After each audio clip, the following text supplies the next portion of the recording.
പ്രധാനമന്ത്രി RSSനെ വെള്ളപൂശിയെന്ന് പിണറായി വിജയൻ. പ്രധാനമന്ത്രിക്കെതിരെ രൂക്ഷ വിമർശനവുമായി മുഖ്യമന്ത്രി പിണറായി വിജയൻ. സ്വാതന്ത്ര്യദിന സന്ദേശത്തിൽ RSSനെ വെള്ളപൂശിയെന്നാണ് വിമർശനം. പെട്രോളിയം മന്ത്രാലയത്തിന്റെ സ്വാതന്ത്ര്യദിന കാർഡിൽ സവർക്കറെ മുകളിൽ പ്രതിഷ്ഠിച്ചത് ഗൂഢാലോചനയെന്നും മുഖ്യമന്ത്രി.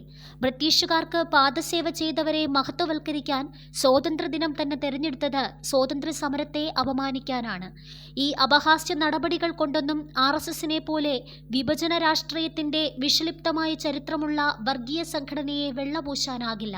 ഇന്ത്യൻ പ്രധാനമന്ത്രി സ്വാതന്ത്ര്യദിന പ്രസംഗത്തെ RSSനെ മഹത്വപ്പെടുത്താൻ ഉപയോഗിച്ചത് ആ ദിനത്തെ തന്നെ അവഹേളിക്കുന്നതിന് തുല്യമാണെന്നും മുഖ്യമന്ത്രി പ്രസ്താവനയിലൂടെ പറഞ്ഞു.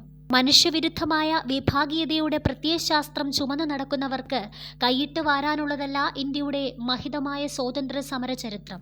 അത്തരക്കാരുമായി തുല്യപ്പെടുത്താനുള്ളതല്ല ഗാന്ധിജിയുടെയും ഭഗത് സിംഗിന്റെയും രക്തസാക്ഷികളുടെയും സ്മരണയെന്നും പെട്രോളിയം മന്ത്രാലയം പുറത്തിറക്കിയ സ്വാതന്ത്ര്യദിന പോസ്റ്ററിനെ കുറിച്ച് മുഖ്യമന്ത്രി പ്രസ്താവനയിൽ പറയുന്നു.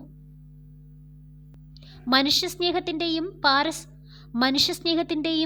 പാരസ്പര്യത്തിന്റെയും ചരിത്രത്തെ കുഴിച്ചുമൂടി വെറുപ്പിനെ പകരം വയ്ക്കാനുള്ള ഏത് നീക്കത്തെയും രാജ്യം ഒറ്റക്കെട്ടായി നിന്ന് നേരിടേണ്ടതുണ്ടെന്നും മുഖ്യമന്ത്രി കൂട്ടിച്ചേർത്തു.